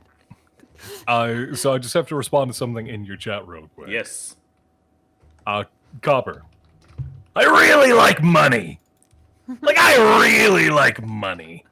God, Grunkle Stan. You should meet our friend Chris Odie. Chris does a really good Grunkle Stan, and it's really creepy. But yes, now question time. The Q&A. What do we have on Twitter? Lightning round. Not too much. I guess lightning round, where we just say lightning round. Yeah, I'm not too sure about Enigma's question on Twitter because it's a little bit of a downer. I don't. Oh, hold on. Let me see the question. I am the queen of downers. You are now the queen of downers. I'm the queen. Why is it so hard for Jesus, I Enigma? know. It's like we're having a fun time. We're talking about Monster Prom, and you're talking about why is it so hard for people to be civilized. This is look. This is like the person who brings up politics at the Thanksgiving table. We don't do that here. This is a happy place. If we want to talk about ironically, I would be willing to take a crack at it. Oh. I guess we can. I guess our first question is, why is it so hard for people these days to be civilized and good instead of being depraved asshats or emotionless, cynical beings? I personally feel attacked by the last statement about emotionless, cynical beings. Why do you hate me, Enigma? Look, I'm just saying this, Max, given some things that have happened this week, I think you're pretty low on the bar. Yes. So I am trying to play when I said I'm willing to take a crack at this, it's not so much to be like a long discussion, but I did have a thought to go into this. All right. Okay, so fun fact about me. When I was in university, I'm an audio technical engineer major with a minor in psychology. Oh boy! Try and wrap your head around that shit. Soundboard operator who can also be your therapist when you're done fucking up in the booth. How did that sound? Great, but how did you feel? Basically, one thing that I learned when I was in school was humans and behavioral patterns tend to have a bit of a predilection. As beings, we are naturally disposed to certain things. The human race is a naturally aggressive race. It's actually been proven in clinical studies. Most human beings will experience some kind of violent or homicidal thought up to 4 times a day. We are naturally pretty shitty people, and it becomes an effort. It becomes an effort to actually put on that face. To be a good person is actually a trained thing. It's something that we teach ourselves to do.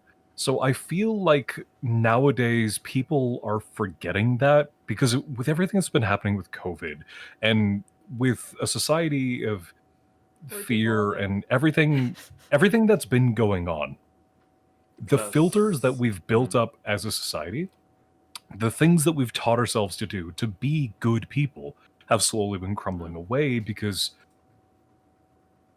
we have not needed that filter for the last year. With everything that's been going on, we kind of just forgot what it means to be people. So I feel like given a little bit of time, we'll get back to normalcy. We will get back to people being good people. All this violence and all this nonsense will just go out the window. But for right now, people have devolved into like that fucking Kung Fu Panda monkey kind of state, and we just have to look past it. We have returned to ape, and we will eventually get back to man. But for now, we have the ape. That was my 2 cents on the matter. Everyone. That was just my 2 cents that I wanted to throw in. Yeah, I mean, like, I get that to a point, but I feel like it's one of those things I don't think we can just pin on the pandemic, because the thing is, we've still needed those filters in the pandemic. People have just been, especially people in the land of the where I live, they've just been emboldened because shitty people have been the people on the forefront of our main spectrum, and it's emboldened it's not people just to I'm not still saying be shitty. and it's not. I'm not saying the devolving of the filter is due to the pandemic. I'm saying the pandemic brought about a freedom to get rid of the filter. Some people who were naturally more predilected to shitty behavior were able to be a more vocal majority during this, whereas normally they would be drowned out. They kind of became the louder voice in the crowd, which allowed other people to kind of get their shitty voices out too. Because I wanted to say it's not just over there. I mean, over here we also have movements of crazy people coming out over the last year in Germany. So it's. I will not deny that it probably plays a factor in the amount that it escalated over there, but. And I'm just saying, it's the like, past 4 years was kind of nuts. I know, yeah, it definitely, but I'm not sure how much is symptom, how much is just an accelerator, because we also have this thing that a lot of people, as you described, Oni, with us learning actively to be good people. But nowadays, people grow up on the internet where they basically learn that you can be an asshole without consequences, which...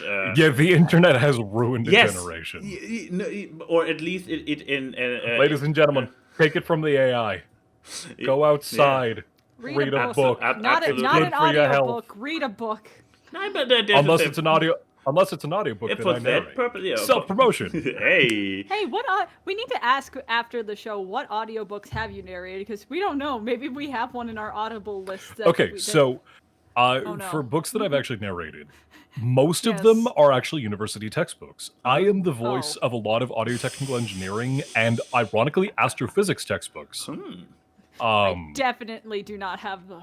I have, fun fact, narrated 3 eroticas, though. Ooh, my. I mean, you have the voice for it. Nobody would want to hear my high-pitched screeches, but you have the more suave and down. I really don't think it's a voice thing. It's the way I carry my voice. Both. It's the pronunciation and it's the way I hold myself that kind of adds that suave nature to it. Yeah. No, I believe multiple factors. But yeah. So to circle back, like, if we have anything else to say about Enigma's especially question. Since he was actually more going for a positive spin on it. I personally think that there are still a lot of good people, but the good people are usually out doing good things instead of talking about how good they are. Yeah. The good people are out. People who are shitheads are usually wanting to spew their shit into every square inch until the bathroom has gone from white to brown. That's the thing. Yeah. I think a really good way to look at it is, before everything that's happened in this last year or two, you always heard on the internet about the good people doing the good things. This last year has just been everyone on the internet hearing about all the bad people doing the bad things. So there are still good people out there. They're just being drowned out by the very shitty handful of people that keep cropping up. Exactly. I mean, I'm kind of a person who believes in balance. I actively seek out good people. Insert the Thanos meme. Yeah, I actively seek out good people doing good things. I don't want to stay ignorant to the bad things that happen. I keep up with current events, but like I am someone who knows that there is a lot of good in the world, and at the end of the day, here's your wholesomeness for you, Enigma. The end of the day, we can't stop people from being them. Like, we can enforce things and all that kind of stuff, but at the end of the day, you can't just tell someone, hey, don't do that thing, and expect them to not do it. Maybe they will, maybe they won't. The thing that you have 100% control on is yourself. So just make it a fucking prerogative for you to not be a shitty person. I try not to be a shitty person every day. And in this crazy topsy-turvy world gone mad, take it from the AI. If you need a dose of just hope in the world, go to r/people being wholesome. It will just renew your Reddit. love of people. Let me. It will That is a renew your great love of Reddit. people. Or go to my timeline. I retweet a lot of beagles, and that's good for your health. Buddy, I will look up the r/being wholesome and put it in the description down below. Yes, but let's do J-Rog's question as a nice palate cleanser, because I like this question. After you already took away one of my 2 Twitter questions. What is? No, I'm saying. No, yeah. I read it now, but yeah, after you already took one of them away, I guess I can read at I'm so least sorry. the other Can you one. ever forgive me, Maxie? I am not sure. This is a very high request. If I can forgive you reading out loud one of those questions which we get every week. I can't believe 7 years, and this is what This breaks us off. is the breaking point. Absolutely. Anyways, J-Rock had one of his traditional would you rathers for us. Oh boy, here Time we go. for a Disney would you rather question. I love this question.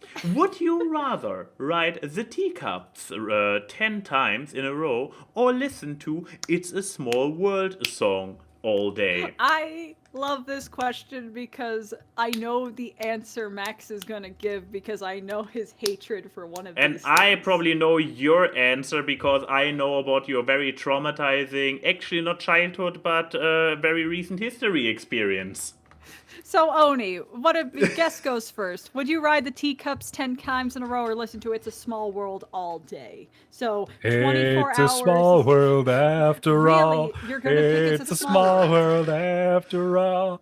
It's a small world after all, and I want to die. So, fun fact, I actually have a story about that song. Oh, so do we too, no. but please go first. Yeah, please, you go first. So when fun fact about me, I was born in Canada. But just before I was 1, I actually moved to Thailand, where I lived for the first 7 years of my life. I'm a dual citizen. When I first came back to Canada around 7 or 8, as a treat to coming back in the middle of winter and experiencing snow for the first fucking time, my family decided to treat me to a trip to Disneyland. Oh boy. So we went to a Disney park in the summer. Mm-hmm. Yeah. And I went on It's a Small World. And Did you cry? I no. So my family thought it would be a fun little thing. You know, first time back in Canada, I'm on this cool ride for kids. They sent me on the ride alone because they wanted a picture of me in the boat because, you know, you get the little picture of your kids. The ride broke down, and I was in the tunnel listening to It's a Small World After All for 7.5 hours. Ooh. You So literally you've lifted. experienced this would you rather. Lift this question. I've experienced this would you rather. And with Ironically, that in mind, after a couple of years, when I got back into voice acting, to celebrate jumpstarting my career a couple of years ago, when I went down to Orlando for a recording job, I went to Disney World and got on the Teacups, and they broke down. So I was on the Teacups for 4 hours. And they kept Get rotating. off the Teacups? No, we were stuck on the ride with it spinning for 4 hours. Dude, you are making both of those up. I cannot believe that. That's an insurance claim waiting to happen. For the Teacups, all they need to do is cut the energy and then cut the electricity, and then they should stop rotating. And for the You'd think. yes, and You'd for the think. small world, right? If we are talking 7.5 hours, and they know that there are children inside.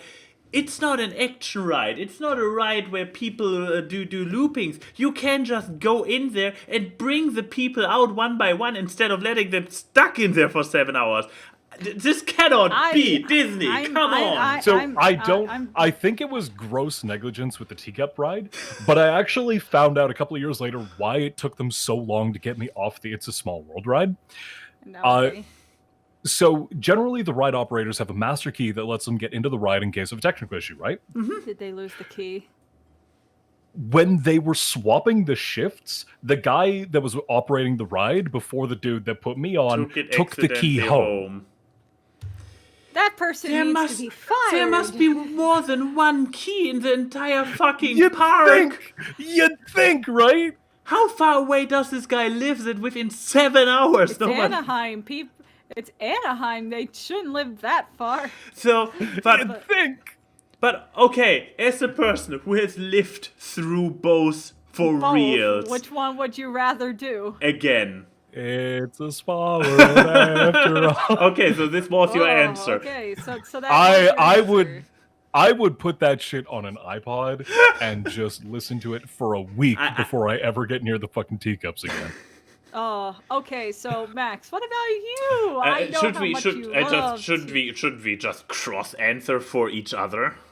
Yeah, okay, so Max is going to pick the Small World one because he has a vehement hatred of all teacup rides. Every time we've gone to Disneyland, which is multiple times, and we walk past the teacup thing, I look over and look at him, and it's the most automatic, like, no. No. And when we went on the Roger Rabbit ride, which we didn't know was part teacup ride, and it started spinning, Max... Cling! We are not turning! Because this was a beautiful moment of, I noticed that we're spinning, and I'm like, because I've never been on the ride, and I'm like, and Max is just, with his giant long arms holding on to it. So I think we were the one person in the entire group going through this ride that just had a stationary not even the naturally occurring turns that usually happen we're doing, because I believe you got like, okay, let's do 3 spins at least, and I'm like, okay, 3 spins, but after that I'm holding the wheel again. So I believe you got 3 spins out of me, and then I got 3 spins out of it, and you were not happy. No. Those entire 3 spins, you were like, okay, yes, we're holding on. I was like, what? One more? No! Like, you were so not happy with me in that moment. I love roller coasters and shit, and I am not easily to get whatever you call this version of seasick that you get from thrill rides. But motion sick, I believe. Oh yeah, I guess it's a version of motion sickness. Yeah, I usually do not get motion sick, but a teacup ride, for some reason they get to me. They got to me when I was a teenager and I was on one, and I was like, I'm bleeding, that's good. Yeah. I had it again I mean, before the Roger Rabbit we were in this other park. Oh yeah, Knott's Berry. Okay, the They're Knott's Berry both of us got us. I did not like that. So there's a roller coaster there, and we were like, hey, let's go on it. And it turns out the little carts on the roller coaster were teacup carts too, so you were spinning while on the roller coaster, and we got off. That got even to her. And I was like, oh, okay, I need to sit down. And I think you said, with the most dead serious tone I've ever heard you talk, is, we're never going on that again. And I was like, yes, sir. like it was so, it was, when we found out that they were, I think, like on that one particular, we found out that it was a spinny thing when we sat down and like the first hook unhooked, and you could feel that the cart, eyes widening, like, cold sweat. And I was like, and he was like, wait, is this and I was like, I don't know, it can't be. And then it happened, and I remember you be like, you were fully tightened up the entire time, like, no! And I'm just like, it's almost over, it's almost over. It's not over! I think the only times me and Max have ever fought are on teacup-like rides. You know what the crazy thing about the teacup for me was? What? You'd think after an experience like that, I would hate, like, spinning rides. But then the fair comes around, and the zipper is my favorite thing to do year after year. I love that shit. I mean, here's the thing. I love roller coasters and stuff too. But when you go on one of those swing rides where you're just on like a swing that's attached to a chain and it starts spinning, that's where I draw the fucking line. I've had to be coerced on these rides and I absolutely hate them. But anyway, on the Max's other end, answer is that Yes, please, But yeah, Max, answer Keyframe, for me. What would I pick? Keyframe, first of course, not having those traumatizing experiences with the Teacup ride and being gleeful whenever a ride turns out to be one, obviously would prefer the Teacup ride, but why not a chilled, relaxed ride of Small World?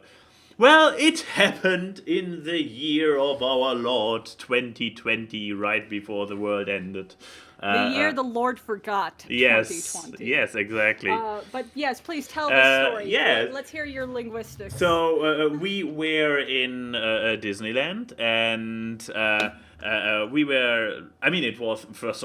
We were basically due to the. This was literally how many days? 2 days before Disneyland closed. 2 days before Disney closed. 2 days before Disney closed. So it was already thinned out visitors, and we could basically go on everything except for the Star Wars thing that needs to be pre-ordered via internet, and you still have no chance. Full. But we did go on the Millennium Falcon twice and got roasted by a 3-year-old. That is very true. But yeah, we were able to go basically on everything because there were no waiting times. And so when we were walking around and getting through the fairy tale section, I'm like, hey, Small World has only 1 minute waiting time. Dead glare from the side. Let's go on the Small World ride. And besides the usual traumatizing experience that the average person going on the Small World ride gets, namely the repetitive, mind-melting music, the dead eyes, decaying puppets, she also had, whenever she turned to the side, me. This is fun. I love it. Oh, see, here's the thing. I know some people are like, why did you not say no? I did. Here's the thing about when you're a 5'6" woman with a 6-foot-tall giant child, is that he is just walking to the line. And I'm like, he's not stopping. I can't just go on my... And he's looking over at me while he's walking. So I'm like... And I'm oh my god, the best part about this was the realization you had when we got on the boat. We were sitting down on the boat, and this was still in this parking. We were in the dead back of the boat too. Yeah, and this was this bay area, where, you know, when it comes up on a little platform, so for people to get in and out, and there are those wheels on the side that move the boats forward and backwards as it is needed and stops them, and we were then pushed forward by those things, and I'm like, you know what we are doing now is the fastest we will go the entire ride.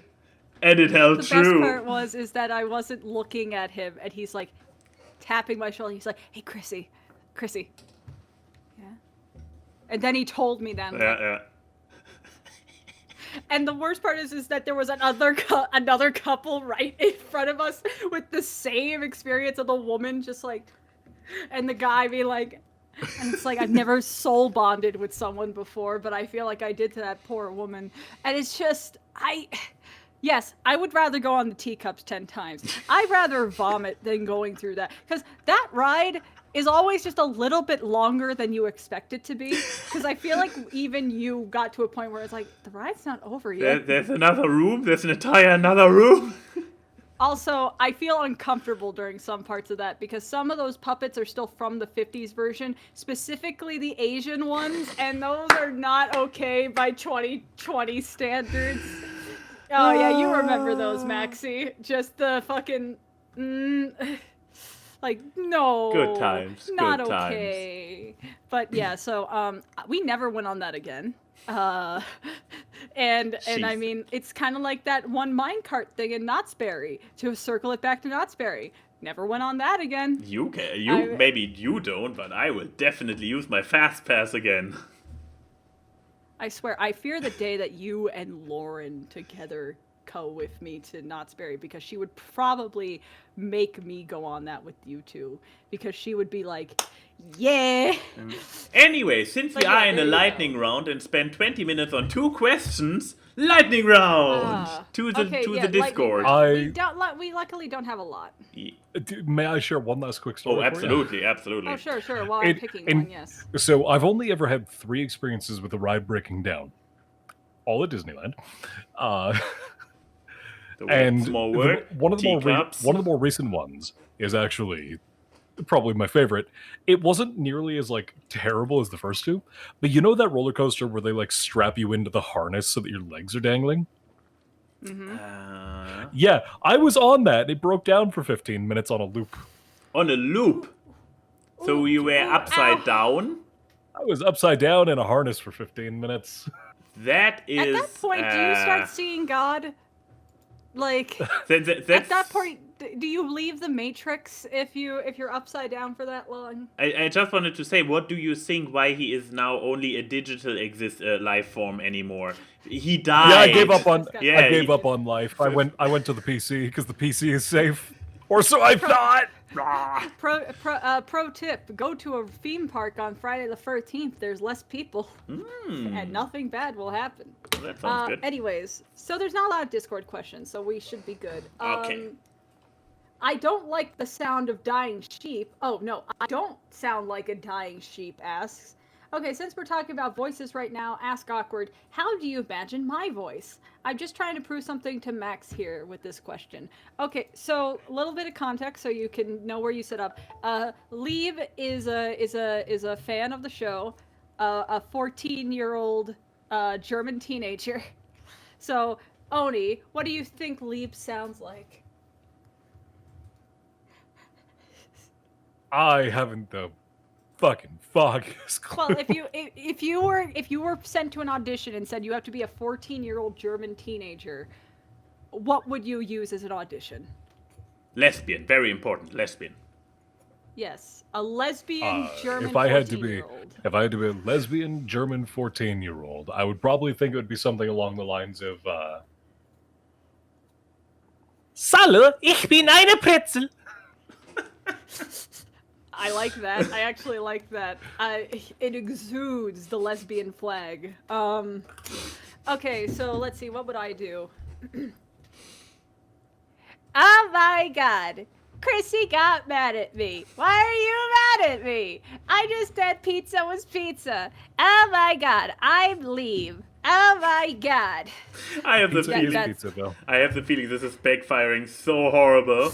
Because I believe oh my god. The point she wanted to make. My profile picture is a ferret in front of a lesbian flag. Oh my god. Oh, yeah, she hates. Ich bin eine broccoli pizza. Now she hates us. Oh. Wait, did you just say that you love broccoli pizza? No, she is. No, ich bin eine broccoli pizza. I am a broccoli pizza. Oh, well, there you go, Liebe. You are a broccoli pizza now, so I expect you to change your name in the Discord to broccoli pizza. But yeah, I have the feeling this is horribly backfiring because I read out a chat comment from her in a previous stream, and I did it in one of my fantastic voice acting performances, and she was not happy. But I have the feeling by now she might appreciate my attempts. See, that's the big thing. This is a lesson in appreciating what you have, because what you could get could be a lot worse.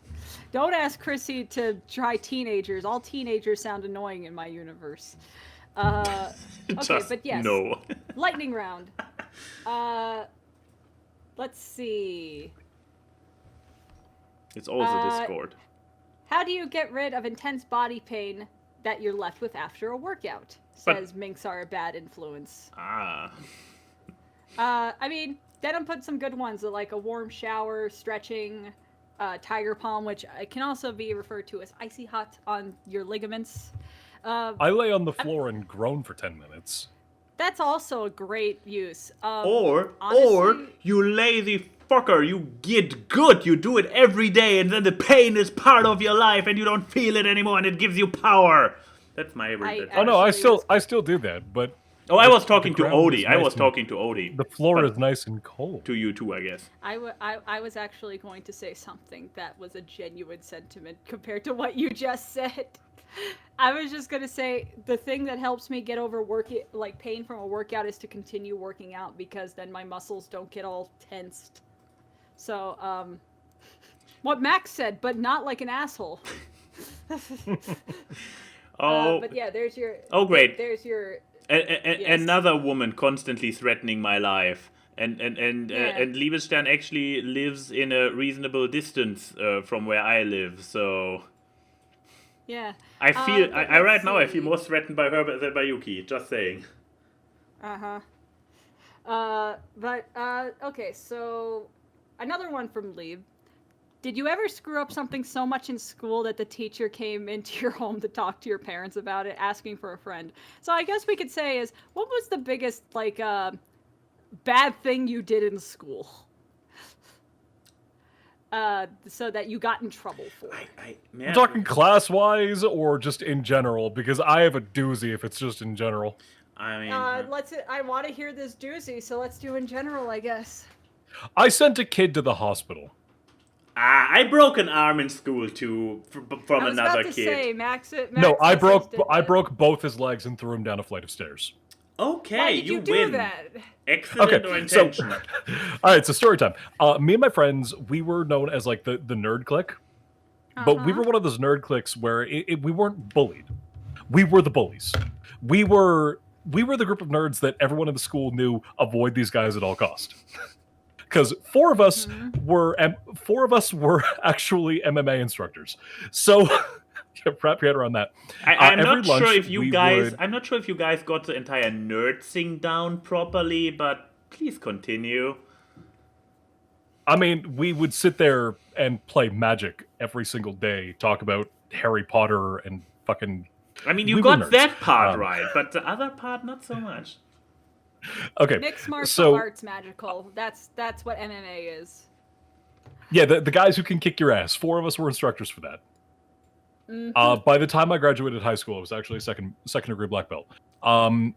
So with that whole thing, we were actually a sports school, and we had this thing called the Hockey Academy, where kids from all over Canada and sometimes other countries would come, and they'd do a semester at our school learning to play hockey professionally. So they could like join varsity teams and pro leagues. And every time they would come to school, there's an orientation of don't do this, avoid these people, yada, yada, yada. And this one kid who just showed up, fucking from Quebec, fuels my hatred of the French Canadians. Long story. He decides to skip orientation during lunch and decides to come to our magic table. And because they don't know about us, they haven't heard avoid these guys, they tell us to fuck off. And we're just ignoring them. We're playing our game. We're having fun. And my friend Mark, so we were all super defensive of my friend Mark. He's a big guy. When we were in high school, he's 6'8". Like, he's a big guy, but he's developmentally challenged. He's slow, right? So he had just gotten, as a gift from his grandparents, a mint condition Alpha Black Lotus. For anyone who knows Magic, that's a big card. That's a $5,000 card. Ooh. He was showing us this thing that he got as a gift from his family. The French kid picks it up and rips it in half in front of us. So we broke both of his legs and threw him down a flight of stairs. Well, I'm not sure if we can. I don't think that I could condone that. Well, we wouldn't have done it if it wasn't for the fact that he then threw the card in Mark's face and said, "Move, fatty, we were talking to you." He proceeded to slap our friend upside the head so hard that Mark is sitting there, like, crying. Slow dude, developmentally challenged. He's crying. He's having a panic attack. So we kind of went apeshit on this kid. Because we can get over the card, but we're not going to let you sit there and bully our friend. Well, he proceeded to spend the entire semester that he was supposed to be playing hockey in school. I guess we will have a hard time topping that, especially with being such an A grade. What do we call it again? Honor student. Yeah, whatever. Yeah, I was going to say, like, I didn't do anything bad. I never really got in trouble for things. Yeah, I was the bully in school. I was the goody two shoes who tutored kids, so I was going to just say I have nothing. And my broken arm was in self-defense, so this also doesn't, and I didn't really get in trouble for it. So, Yeah, so Oni, you win. You win this round. I win, and I feel like that's a problem. Well, yes, because you broke a guy's legs. So he had it coming. Well then, next question. It was for a magic card and our best friend's pride. Yeah, I don't know how much time we can go, because I would say we could go to the FMK. Because it's already 2. Yeah, that's a fair point. Yeah, so ask those questions that you had last time next week, I guess. But from Energized Enigmatic, with our new guest being described as moving and drawn artist, and I'm just going to jargon out some choices around these words, and we're going to choose our best artistic style to go for with fuck, marry, kill, art styles, and animation. I would say yeah, sure. 2D, so Western 2D, anime, or CGI 3D animation. This may not be one of my best FMKs, and I wholeheartedly acknowledge that. Have fun with this regardless. Okay, so if you had to fuck anime, 2D Western animation, and CGI animation, like fuck, marry, kill. Oni, you are our moving cartoon. So what would you do? I would say... Oh, Enigma demands that you need to read his new Discord. Wait, didn't you? Yeah, I said Energized Enigmatic. If he changed his name during the show, I'm not going to see it. So I'm going to go ahead and say for that question, I would... Are we saying fuck as in like a consensual kind of thing, or fuck as in like punch it in the teeth, what I did to the French kid? Fuck as in a consensual night of passion. Okay, then I would fuck Western 2D animation. Why? I would marry CGI. We give a little bit of and why. I would kill anime. We give a little bit of Why? a why. You cannot just... Especially for the kill anime part. Okay, so hear me out. I would fuck Western 2D animation because Western 2D animation has given us quite a lot of amazing things, and Western 2D animation is actually what inspired, me. I would marry CGI because I believe that the CGI and the motion of 3D is the future for animation, and I love seeing CGI in action. It's one of my favorite mediums. And I would kill anime because as much as I love anime and as much as I love a lot of animes, I cannot look at anime and not think of the crazy culture behind it, the weird fans, and, Boku no Pico exists, and I had to watch all of that, so I'm just gonna say kill the anime. Oh my god. that was Boku no Pico. Yeah. Yeah, I was forced to watch that whole thing, so I'm gonna kill anime. When we watched Trash Taste and they did some kind of shopping spree challenge, and they could earn extra points for certain challenge, they get extra challenges to earn points, and one of them, Joey, was forced to go into this anime store in Ikahabura. I probably mispronounced this horribly. Akahibura, whatever, and he was like, do you have anything for Boku no Pico? And the sales guy is just like, the gay lolly one, and he's like, so it is kind of legendary for that. I didn't know about it. So, but it's pretty infamous. So yes, I forgot whose turn is it this week that is second. Is it me? Oh or you? no, it might be you. Well, at least this takes a hard decision away from me in which direction I have to turn the wheel. I believe it's Chrissy, because I watched the last week's podcast and Max went first. Okay, then. Okay, so let me refresh. So you're gonna fuck 2D animation, kill anime, and marry CGI. Yeah. Okay, so I am going to...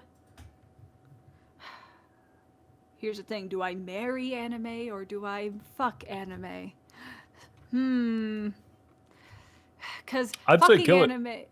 I mean, no, I have to pick a different thing. That's the whole shtick here. See, the thing is that fucking anime would be one kinky as hell night.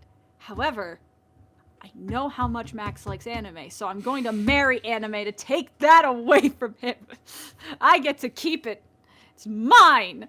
Also, I'm going to marry anime because anime is Japanese animation, and they've been doing a lot of cool things, and there's a lot of cool culture stuff. Also, Lupin is an anime, so I get in some way to marry Lupin. I just wanted to say, was your only motivation really to fuck me over? But okay. I mean, 50-50. And then I think I'm going to fuck 2D animation, fuck Western 2D, because you know what? I mean, we have some crazy shows nowadays. Like, adult programming is getting so much better. So who knows? Maybe some adult themes will be getting really good. So, even though a lot of adult Western animation seems to demonize sex, I don't know why, but they do. And then, yeah, I'm gonna kill CGI. Because you know what? Eat the rich. CGI has been, like, making Disney and DreamWorks so much money, putting it in the wallets of not Mr. Disney, Mr. Bob Iger and Jeffrey Katzenberg, and I'm just gonna kill their cash cows. So there you go. I see. That's what you get for not advertising the 2011 Winnie the Pooh movie. Well, Disney, now I'm killing all your 3D movies. Hard but fair. I see where you're coming from. Yeah, but there you go. It's a why so. Oh no, I would be killing the Lupin CGI movie. That is true. You already did this. No, this just happened. But you know what? I married the rest of the anime, so there we go. And now you, Max. Yes. Now you have to do this. I mean, let's. So this leaves me with killing 2D animation because. Let's face it, let's completely be honest here. 2D animation is dead. There has not been a single good 2D animated show in the last 1 or 2 years. Not a single one. I expect Keyframe to angrily jump up and smack me, but she's apparently preoccupied with reading some light novel or something. Because if I could reach through the screen, I'd be choking you right now. Excellent. At least somebody lets me feel the scorn that I'm looking up ways to kill. Ah, that's fair. But yeah, not a single one. Nothing, especially nothing from Disney worth watching. Or I mean, shows like Infinity Train. Thank goodness they got cancelled. This dirty 2D stuff. Oh, now I get a little bit of a reaction there. Remove from group. Great. Then I can just uninterrupted monologue about how horrible 2D animation is. Do you know what the dangerous thing? You know what the dangerous thing about insulting 2D animation is in front of an AI program based on Western 2D animation? Please do tell me. Files from your computer might just start randomly disappearing. Oh no! You won't know where they went. Beep boop beep boop beep boop. I mean, his computer crashes enough as exactly. Yeah. But he doesn't yeah. fear death. Yeah. And I mean, Keyframe, keep in mind, you literally set this up for me to kill 2D animation. You can't. I would have gone otherwise after CG, but no, you set it up that I have to kill it. So I already did. You can't spin this. But yeah, that it's my talking fault. about CG, I am going to marry it because this gives me all those sweet 3D waifus and husbandos. The Judy Hopses, the Nick Wildes, the 3D Lupins, the... Fuck off! I get to marry all of them, and... Fuck off. You wouldn't appreciate them. Not like I would. And yet I got them. I got them all to myself, and... Well, about my fuck. I mean... Fucking anime. I mean, was there ever a question if I would go for that answer? I mean, all that sweet hentai, all those tentacles left and right. Move from. Well, that was awkward. A and Y and Key say hi to the people in the chat. The memes are seen on this live stream as they talk about random grabs. Time for awkward guests. It's the awkward. Random guests and funny gags on the awkward guests. It's the awkward. Hard work and analysis, which you do not